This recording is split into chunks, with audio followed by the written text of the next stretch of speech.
Before my daughter's wedding, I walked into a tailor shop to pick up my suit.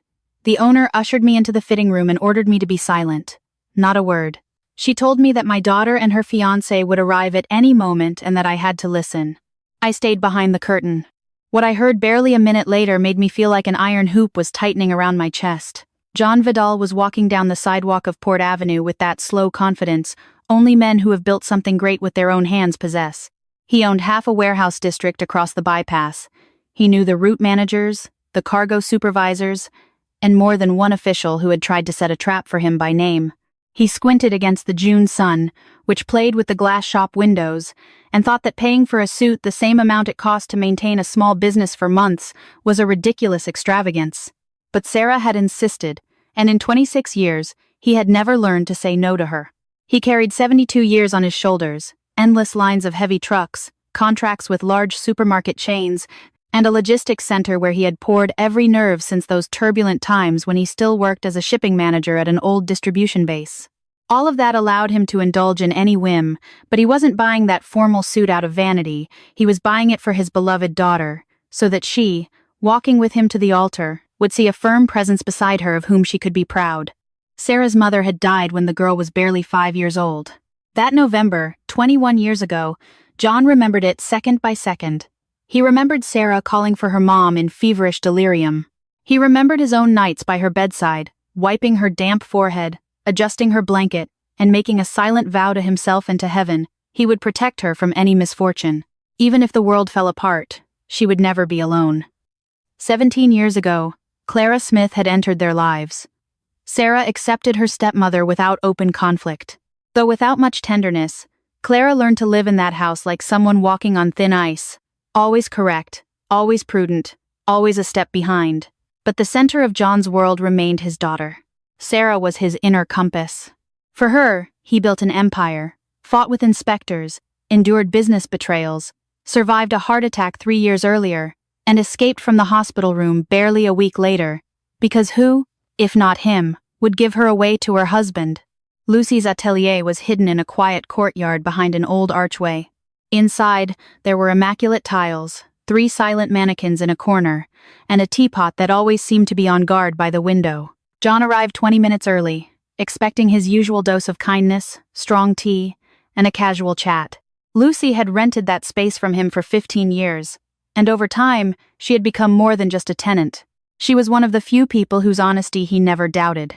But that day, Lucy greeted him at the entrance with a face the color of old chalk. Instead of the usual greeting, she grabbed his elbow with an impossible strength for such a small woman accustomed to working with needles, threads, and fine fabrics. "Mr. Vidal," not a sound, Lucy whispered urgently, almost dragging him to the back. "Come with me." Quickly, she practically shoved him into the narrow opening of a fitting room. She pulled the heavy curtain shut and put a finger to her lips. John frowned, more bewildered than annoyed. This was unlike anything he had experienced before. "Lucy, are you playing spies now?" he murmured with dry irony, trying to keep calm. "What kind of show is this?"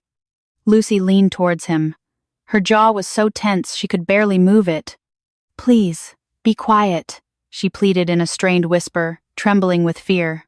"Sarah and Patrick are about to arrive. They think I went out for lunch. The apprentice will let them in. You have to hear this, Mr. Vidal. You have to hear it." He was about to protest.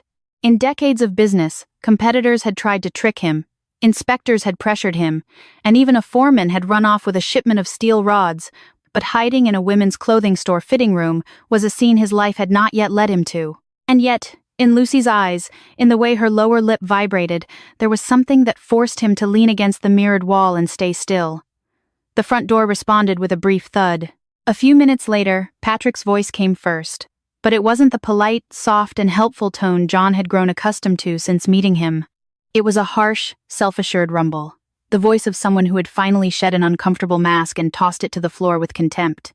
"The documents must be on the table by Monday," Patrick stated coldly, like someone delivering a sentence. "As soon as the party is over, a general power of attorney for everything. Warehouses, accounts, administration, everything."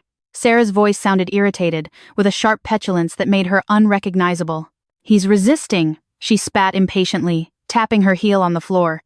"He keeps saying he wants Leo to review everything first." Leo is his lawyer, you understand?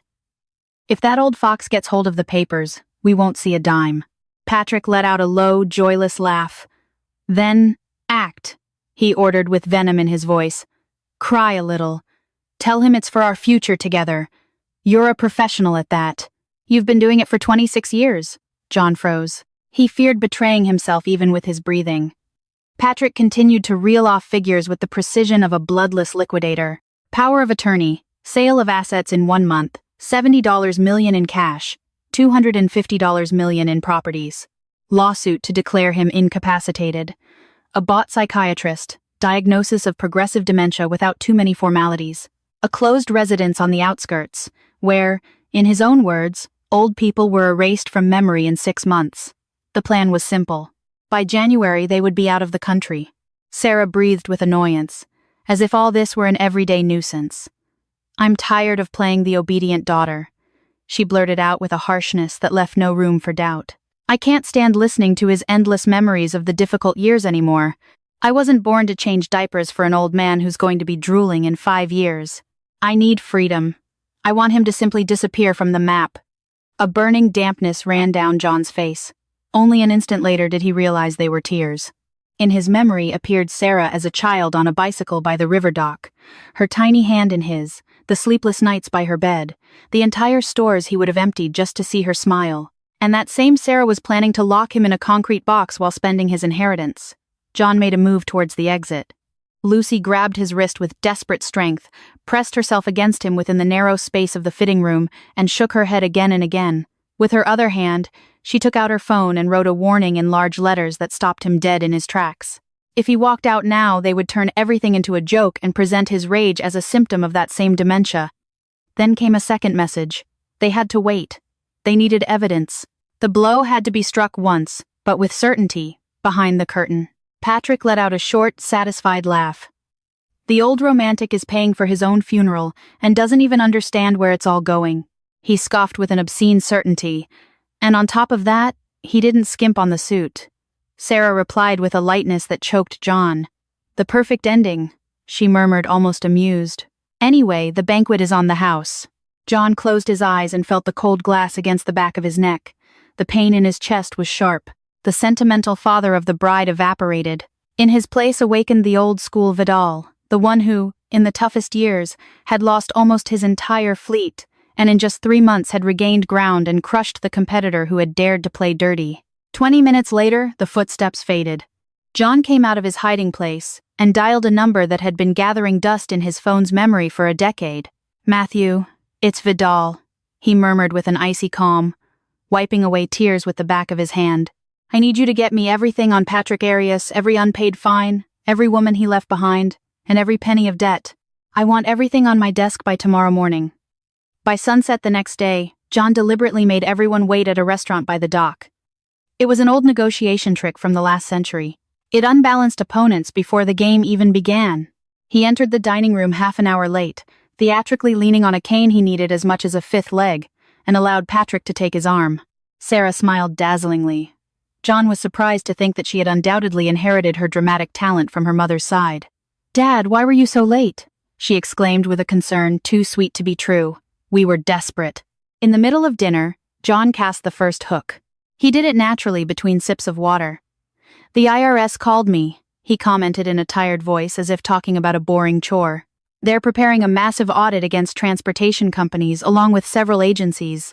They can freeze the accounts of everyone involved for 5 years, and anyone who signs powers of attorney during that period automatically enters as an accomplice in a criminal case." Sarah's face turned earthy. Patrick dropped his napkin and bent down under the table to pick it up, trying to hide fingers that no longer obeyed. Sarah slammed her palm on the table so hard that the crockery rattled. 5 years? She stammered with ill-concealed rage. "That's absurd. The money is ours. I meant that money is for your treatment, Dad. How can they do something like that?" Patrick instantly regained his smooth tone. "Mr. Vidal, you're very agitated," he murmured with false compassion, leaning towards him. "Remember what the doctor said. When you're stressed, sometimes you perceive things that aren't actually happening." Clara immediately joined in as if she had been waiting for her turn. "John, remember that story with the guard at the base?" she pleaded in a sweet voice, though her eyes were restless. You were convinced he was stealing from you too. You just need to rest. John feigned defeat. He let his shoulders slump, put a hand to his temple, and accepted that perhaps he was too tired. He nodded docilely when Patrick gently reminded him about the documents for the next day. He left the restaurant with slow steps, dragging the useless cane, while in his head a game was already forming in which the wedding would play the role of the final position on the board. At dawn, John was sitting in Matthew Castaneda's office. Around him were mountains of folders, empty cups, and ashtrays filled to the brim.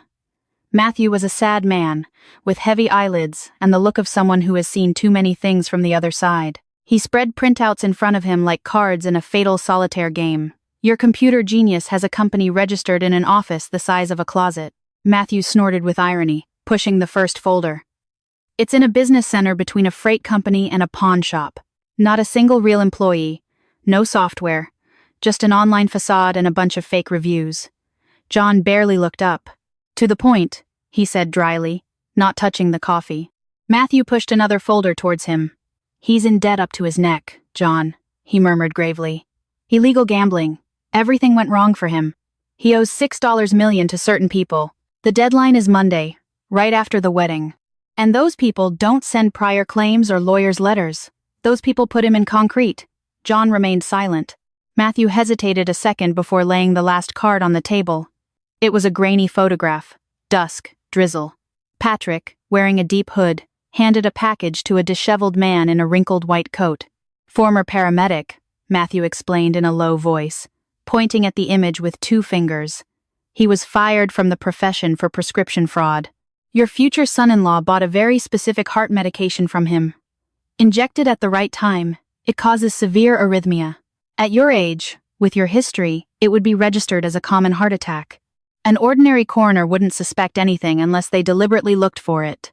John took the photo and observed Patrick's features for a long time, concentrated, efficient, almost like a mid-level manager closing a purchase. It was the face of a man who paid for another's death to settle his accounts. He didn't need islands or impossible luxuries. He needed to survive, and the price of John's life seemed acceptable to him. Matthew slammed the table with an open palm. "We'll turn them in right now," he blurted out with contained anger, fixing his eyes on his old friend. John carefully returned the photograph. The police mean long interrogations. Lawyers who, in a week, fabricate a story about medicine for the grandfather in bail, he murmured, looking at a fixed point. Patrick will clean up the traces, take Sarah, and disappear into the fog. I need something deeper, a public ending, a blow after which no reputation can be rebuilt. John looked up at his old friend. No, he pronounced with implacable calm. I need equipment for the wedding, cameras, directional microphones, your whole collection. It's time to prepare a father's toast that everyone will remember. Matthew hadn't even finished the preparations. The equipment for a wedding required careful adjustments and several helping hands, but life had already thrown John a new twist, one he hadn't anticipated. The next morning, coming down to the kitchen earlier than usual, he found Patrick by the stove.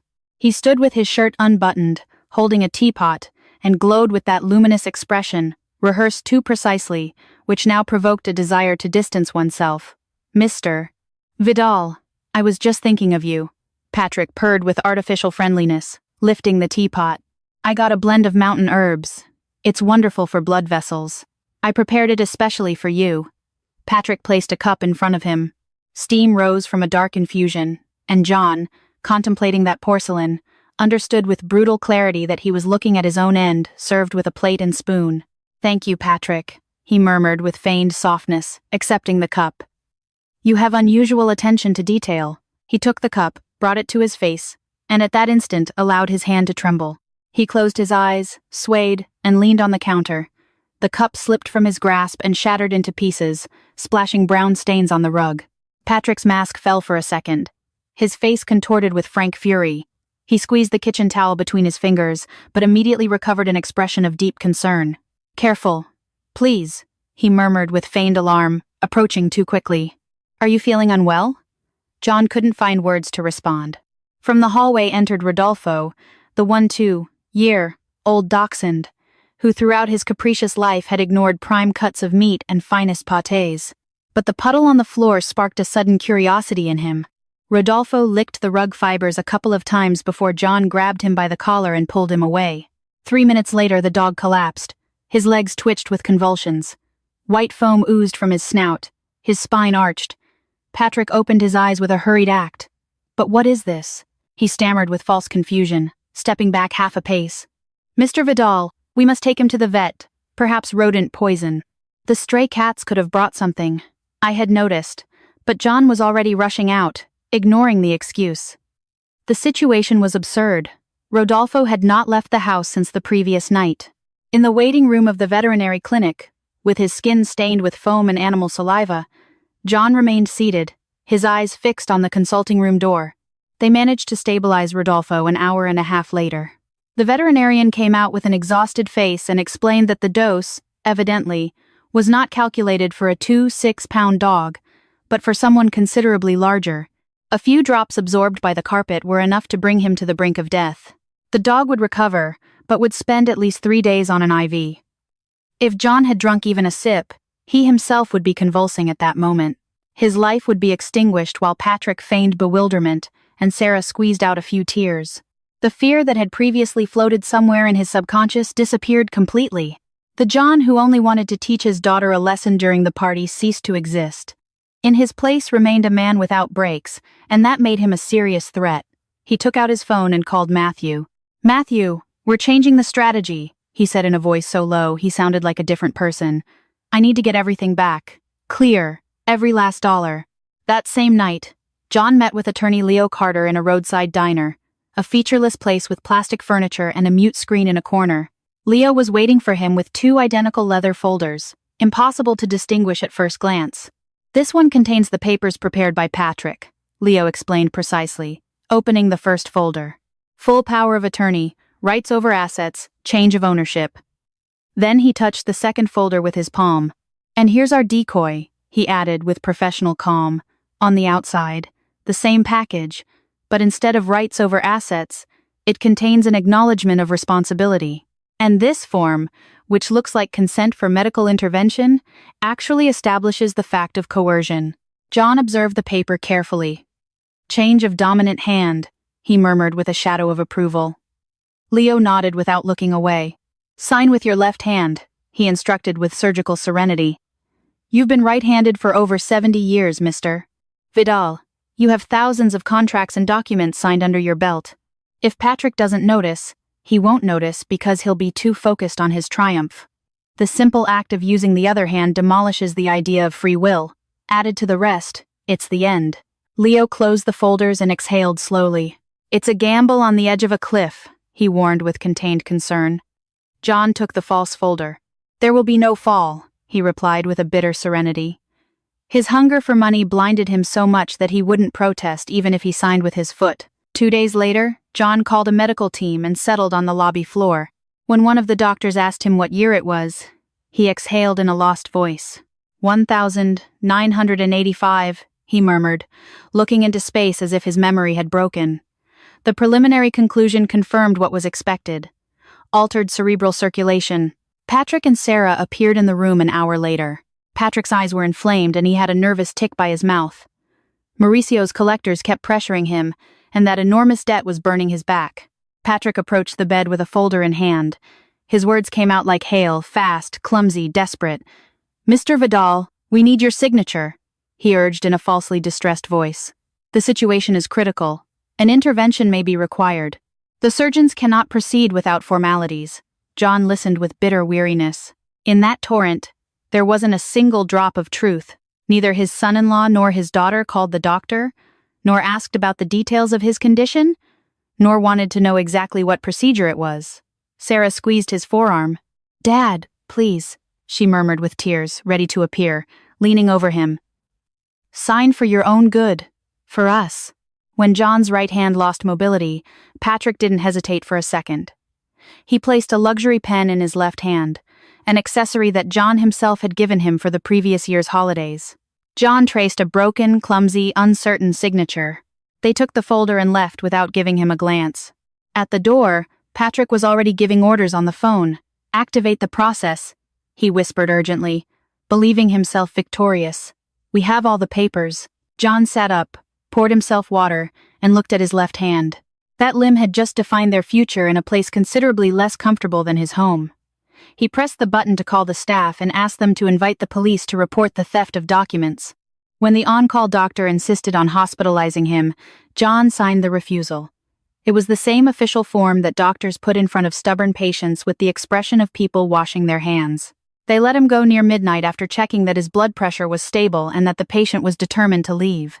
Late into the night, at 2 a.m., John was sitting in his car, not far from the Riverwalk, listening intently through an earpiece to what was happening in Patrick's car. Matthew had taken care of the equipment the day before. Patrick was on the phone with a woman. The old man gave up, Patrick said with cruel satisfaction. He's in bed delirious with the last century. Perfect. The woman asked with everyday calm, as if talking about the weather. How much time does he have left? She murmured without a trace of compassion. Patrick let out an amused exhale. Combination of nerves and medication, he replied coldly. His engine will shut down in a couple of days. When dessert arrives at the banquet, he'll be on an IV or in the morgue. John registered every word. From that conversation, it was learned that the woman's name was Joanna Salcedo. She was Patrick's legal wife. Their marriage had been registered in San Miguel del Sur 5 years ago and was still valid. The registration with Sarah, as Matthew would later establish, had been made with a fake passport. In the civil registry database, Patrick appeared with a different last name, clean and single. The upcoming ceremony thus became a legal phantom. But the worst was something else. Patrick spoke of Sarah as if she were a cheap object, empty, clingy, and obsessive. He admitted that he could barely tolerate her presence. He said he had installed cameras in the bedroom and kept files to blackmail her if she ever thought of claiming rights to the inheritance. John took off his headphones and remained silent for a long time. She had acted vilely, but she was his blood. Hearing that con artist speak of his daughter as disposable material awakened something in him that seemed to have died completely after Sarah's betrayal, a dull animal desire to protect his daughter even from her own mistakes. He called Stephen, a former specialist from his company. Stephen, I need you to open a subjects cloud, he ordered in a restrained voice.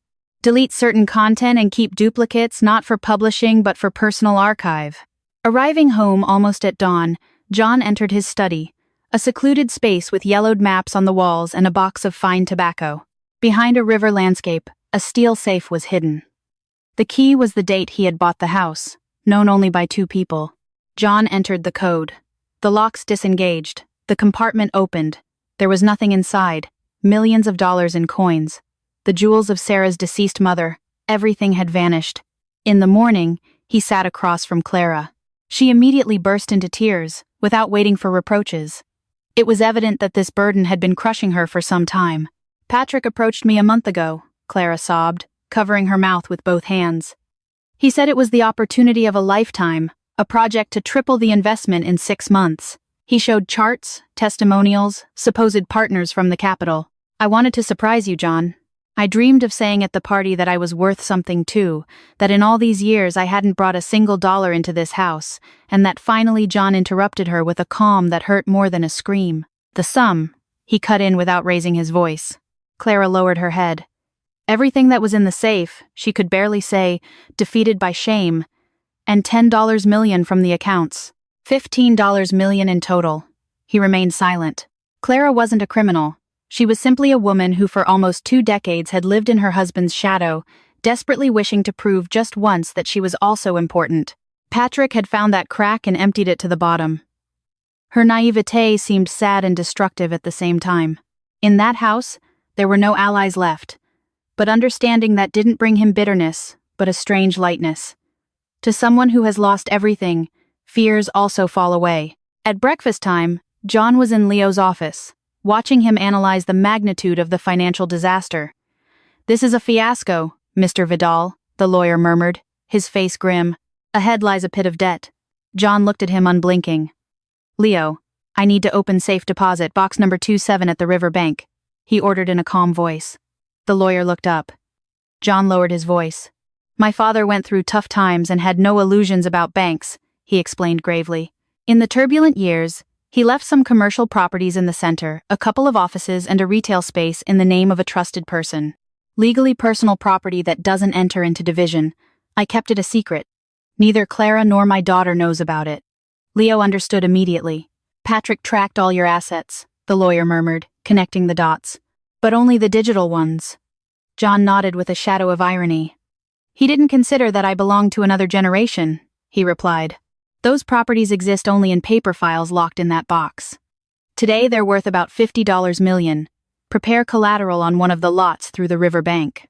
They have a quick credit program with commercial properties as backing. You know it better than I do. I need funds in the operating account before noon. The final, most painful act remained.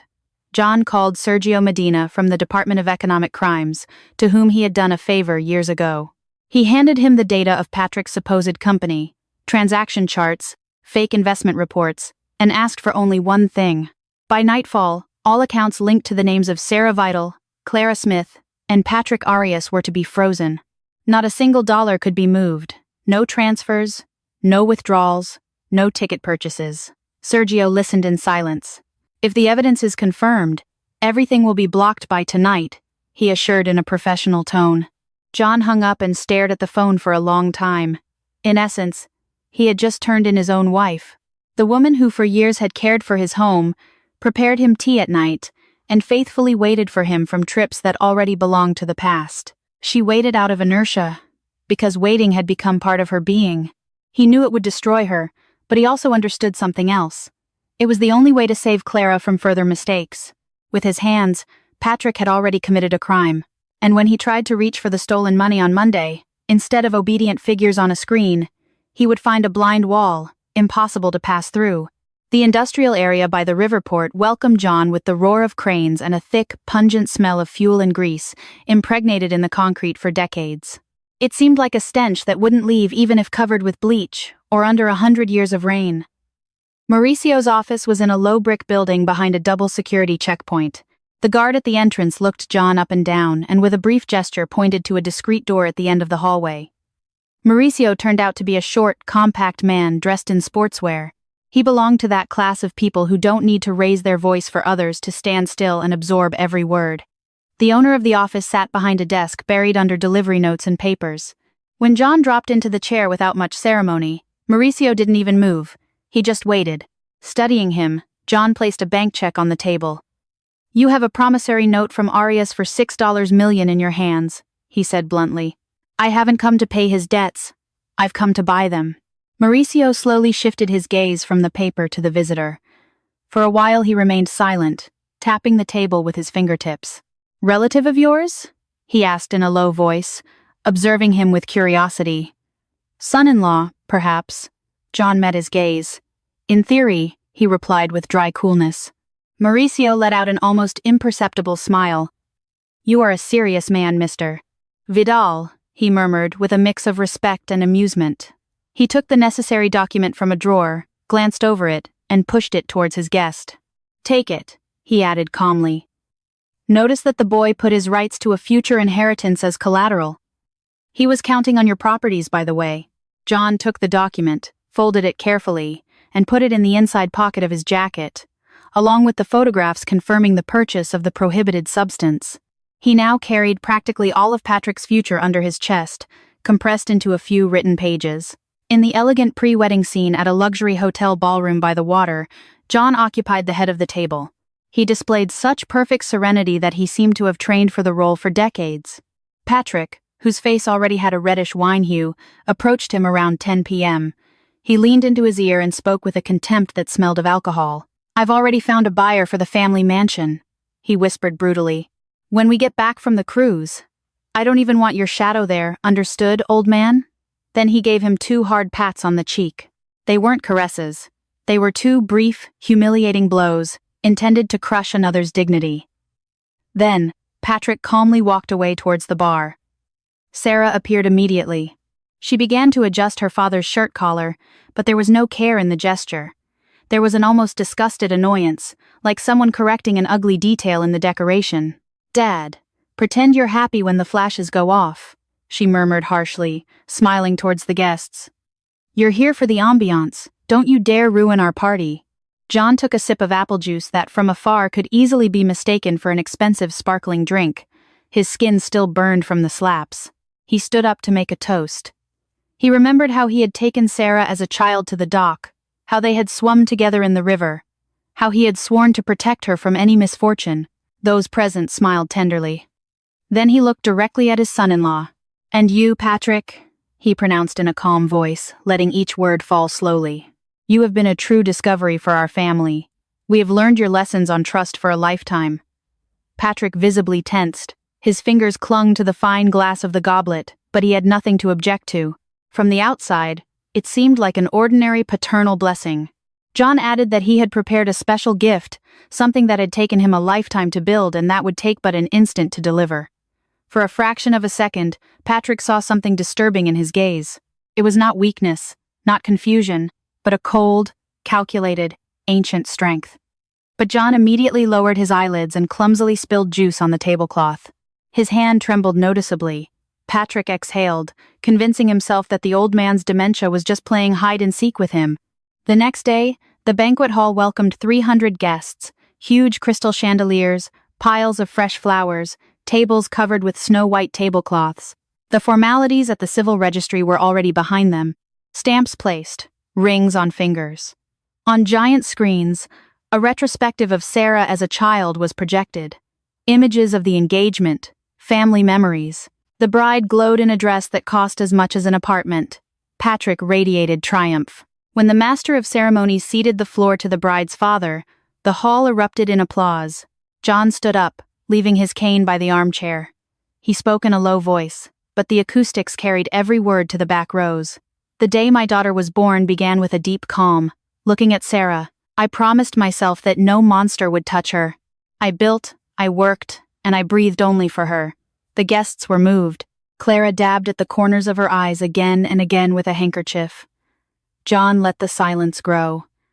"And now comes my surprise," he murmured without taking his eyes off Patrick. "You won't find this on any gift registry. It's a gift brought from the very core of life." He took a small remote control from his pocket and pressed a button.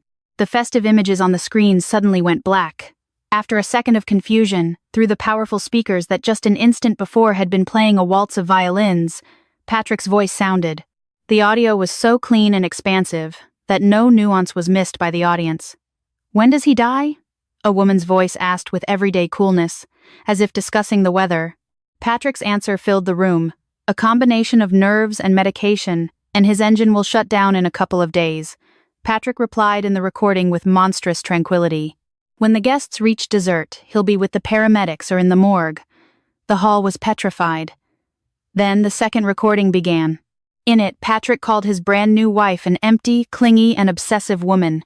He admitted that her insistence repulsed him. He boasted of having a file of compromising videos obtained with hidden cameras in the house. Chaos erupted. Some guests stood up. Others covered their mouths in horror. Clara let out a torn scream. Sarah, crushed by what she had heard, couldn't stand and collapsed to the floor, wrinkling the luxurious hem of her dress. Patrick leaped from his seat, choking on shouts about falsifications and fabrications. First, he rushed towards the sound booth, then towards the emergency exit. Lucy Cerati watched everything from the front row with astonishing calm. When Patrick tried to run past her, Lucy, without changing her expression, simply extended a leg. The glass she held in her hand didn't even tremble. Patrick fell face first onto the marble tiles. His pants ripped at the knees. Blood began to run down his chin. Stephen, John's system administrator, who had successfully posed as a distant relative all night, immediately pinned him to the ground.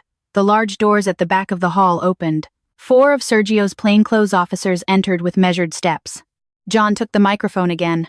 Conspiracy to take a life, he enumerated in a voice that needed no raising. Fraud in extraordinary amounts, embezzlement, and the cherry on top. The marriage you have just celebrated is illegal. The groom has a valid wife in San Miguel del Sur, and also a fake passport with another last name. He threw the microphone down unceremoniously. Sergio presented the documents. When they lifted Patrick from the floor by his arms, he screamed, accusing his father-in-law of madness and falsification. Sergio did not lose his composure. Patrick, dragged towards the exit, turned his head, his face covered in blood. "You think you beat me, old man?" he spat with a hoarse rage. "Tomorrow my lawyers will get me out and I'll drop by your house for tea." John approached until he was a step away from him. He leaned heavily on his cane and spoke in a voice meant for a single recipient. "If you get out," he whispered with a chilling calm, Mauricio's men are waiting for you outside. Remember your debt? Now that promissory note. I have it. I am your main creditor, Patrick. So behind bars, you will be much calmer than on the street. Patrick's face turned ashen. For the first time, there was no trace of arrogance in his gaze. There was only immobile, paralyzing terror. John turned to his daughter. Sarah was still on the floor, extending trembling hands towards him. "Dad, the murder wasn't me," she whispered between sobs, almost breathless. "I swear, I didn't know anything." He knelt beside her and touched her hair. At that instant, his soul seemed to split. A part of him demanded to hug her immediately and comfort her. The other understood that precisely that love, willing to forgive everything, had led them to disaster. "You had everything, Sarah," he murmured with severe sadness. "A father, a home, protection. But you wanted to play adult with someone else's money." He took out a $5,000 bill and opened his fingers. The paper slowly fell onto her white dress. "For the taxi," he added in a broken but firm voice. "Go wherever you want, but forget my address. You are 26 years old. You wanted independence so much. Receive it as a gift. Perhaps Lucy will accept you in the workshop to wash floors. Work helps a lot to clear the head." His heart urged him to save her. Reason ordered him to stand firm. He knew that if he yielded at that moment, she would never learn to take responsibility for her choices. It was the most bitter manifestation of love in his entire life, leaving her without help so that she could find herself. Clara lunged at him and clung to his jacket. "John, do something!" she pleaded tearfully, her voice broken. "Call the bank. Declare bankruptcy. You can handle anything." John looked at her as one looks at a door that has already closed. "My father's properties are personal property acquired before the marriage," he stated coldly. "Article 36 of the Code. Read it when you have time. And those millions you so generously transferred to the swindler were your personal investment in life experience. The divorce petition is with your sister. She received it this morning while getting her hair done." Clara clutched her chest. 17 years. "John," she stammered through sobs. "We've been together 17 years. He didn't raise his voice. There was no need. I gave you a golden life and my loyalty," he replied with immense weariness. "You traded it for the smile of the first freeloading passerby. Everyone bears their consequences." John walked towards the exit. The guests parted before him like waves in absolute silence. They had come to see a celebration and receive the remains of other people's destinies. In the parking lot, John ordered that they not bring the rented limousine, but his own car. It was parked among shining vehicles, somewhat battered by life, with a visible scar on a fender. As he got behind the wheel, he didn't take the road to the luxury development. He turned onto the highway heading south. Street Marina gradually disappeared in the mirrors, the city where he had built an empire and where he had just left his past. A couple of hours later, he pulled up next to a roadside cafe. He ordered a slice of honey cake and strong tea. The phone screen lit up with a message from Leo. The assets were under control. The documents were already in court. Patrick was still detained. Leo asked where he should send the coordinates. John wrote quickly. "I went fishing," he murmured to himself with a piece he had almost forgotten. He had a tiny house on the coast, bought years ago with personal savings that his family didn't even suspect. There, a boat, silence, and morning tea awaited him, without the risk of finding poison inside. An old melody played on the radio, one of those heard in truck cabins when he was still a boy crossing the night with a full trailer and empty pockets. For an instant, he imagined Sarah on the cold hotel floor. Perhaps with time she would understand, perhaps not. He was 72 years old, no longer had a family in the usual sense of the word, nor the house he once had, but the tank was full of gas. There were solid funds left in the account, and his pulse beat evenly and strongly. He was alive, and perhaps for the first time in many decades, he was free to do as he pleased. Sometimes justice doesn't come with shouts, but with silence, patience, and truth laid on the table at the exact moment. What would you have done in John's place? Would you have forgiven Sarah, or would you also have let her face the consequences? Tell me in the comments if you ever saw someone betray their own family for money. And if this story made you think about loyalty, karma, and the price of decisions, like the video, subscribe to the channel, and activate the bell to keep listening to stories that linger in the heart.